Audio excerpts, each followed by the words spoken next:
Welcome everyone to It's Vinylly Mine. So glad you could join us today. So excited, ecstatic to finally be unwrapping this. I've been saving it because I wanted to experience it with you folks. Yes, it's finally here. The soundtrack to Wes Craven's The Serpent and the Rainbow.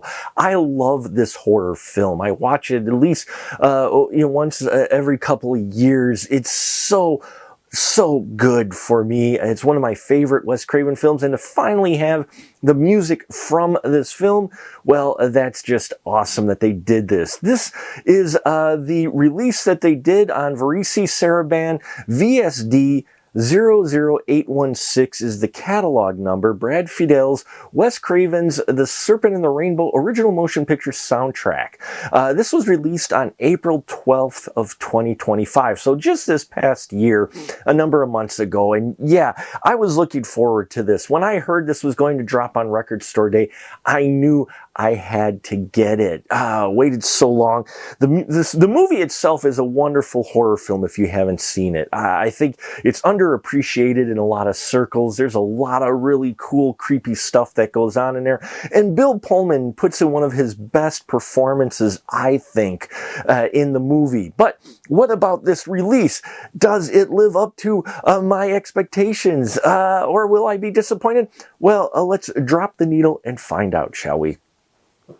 Okay, and so here we are. We've got our hype sticker here, Record Store Day, the horror legend Wes Craven's Voodoo Zombie Classic. It's a vinyl debut from the original film mixes. So I'm very excited. Original film mixes makes it even better. As you see, we've got a 2 LP pressing, limited of 2,000 copies put out, and we've got one of them. How cool is that? Now, Batblade. Let's release this soundtrack, shall we? Oh man, I tell you folks, yeah, I find this film very creepy and fun in so many ways. If you haven't seen it, I think you're missing out again on a very interesting Wes Craven film. So here we are, this wonderful artwork that we have here. This was from the poster of The Serpent and the Rainbow. It had a really creepy trailer too. I mean, but this cover alone is very disturbing. I love they've got the voodoo boat here with the corpse on fire.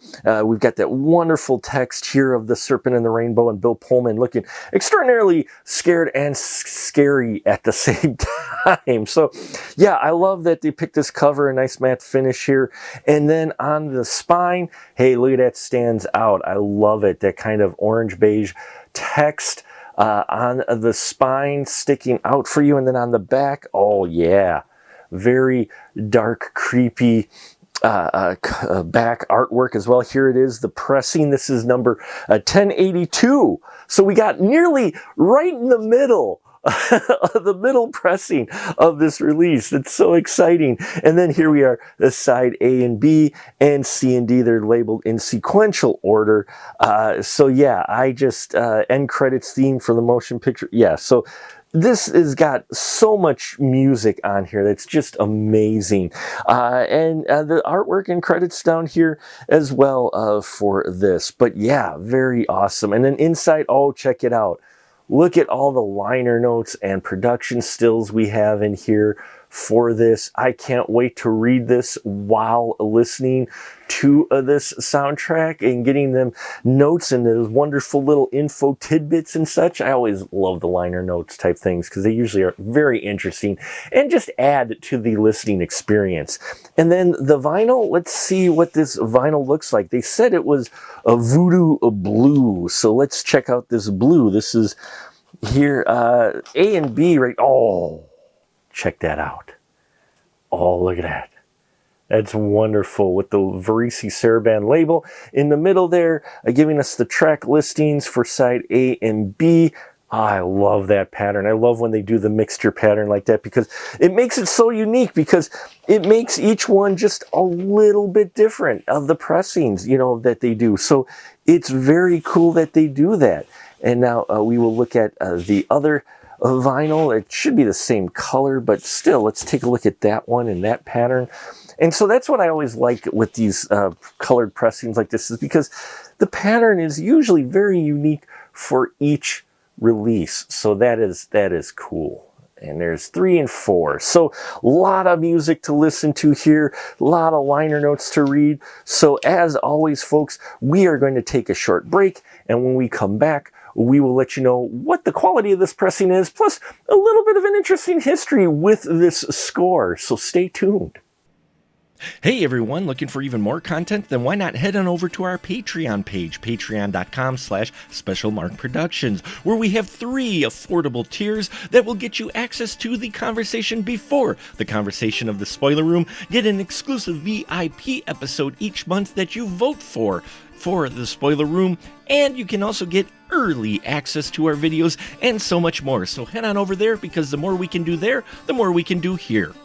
Hey everyone, Mark the Movie Man here, and yes, we are back from listening to this wonderful score to Wes Craven's The Serpent and the Rainbow, brought to us, created by Brad Fiedel, and it did not disappoint. I enjoyed this so much, even though there aren't a lot of longer tracks on this score. It's the fact that we've got so many score cues in here, music cues and such, that it's great. It just took me right back to the film. And Brad Fiedel really bringing an organic sound by using synthesizers. Now, he is the pioneer of using synthesizers and scores extensively. I mean, you heard it in True Lies, obviously Terminator and Terminator 2, 2 of my favorite scores, one of many, but definitely 2 of my favorite scores of his. But, you know, also did Fright Night and Fright Night 2, which are great scores. He's just very talented at being able to make the electric equipment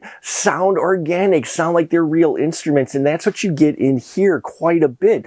There's a lot of tracks in here where you get an extended tone underneath, and it builds up as, you know, there's percussion and instrument noises on top of it, as well as a choir singing, and yeah, it's just a great blend, and it really creates a great audio atmosphere to go with the creepy stuff. Now, what's interesting is there were actually 3 different scores that were composed and rejected during post-production. One of them was done by the percussionist Babatunde Olatunji, who never had done a score before. And then they replaced his score with one done by Jeff Kaz and Jesse Frederick, but that one was very similar to Olatunji's. And so then they did Charles Bernstein. They got him in there. Didn't work. And then they finally settled and asked Brad Fiedel to do it, which is interesting because according to the wonderful liner notes on here, he only had like 3 weeks to do it. But when you're a master at the synth score, yeah, you could really kick some ass, and he does on here. My favorite track on here, it's really hard to pick. I mean, the main titles are wonderful for sure. And the end credits theme is just, it's great. You get a lot of those sounds that you hear throughout the other tracks on this album, and yeah, the first and last track, but I loved all the music in here. Was it The Procession and Dream is also a wonderful track on here. But, you know, I would say if you're a fan of not only Brad Fiedel, but of synthesizer creepy scores that have this undertone of just darkness, and you like the percussion instrument sounds, drums, various drums, and that type of sounds, you're going to really dig this soundtrack. There are a couple of tells that it is Brad Fiedel's soundtrack, but not many. You know, it sounded similar to some of the stuff he used in Terminator and Terminator 2. Not quite there, but if you listen for it, you'll be like, oh, yep, that's Brad. So there you have it, folks. I highly recommend this for fans of the movie, fans of the composer, and just those looking for a rather dark, atmospheric sound from their soundtrack. This is going to be for you. So thank you so much for watching. Like, subscribe, bells and whistles and all that here. I hope you're enjoying Vinylween. We've got a whole bunch more coming, so stay tuned for that. Yeah, Wes Craven's The Serpent and the Rainbow soundtrack by Brad Fiedel. It's vinylly mine, and I'll catch you on the flip side.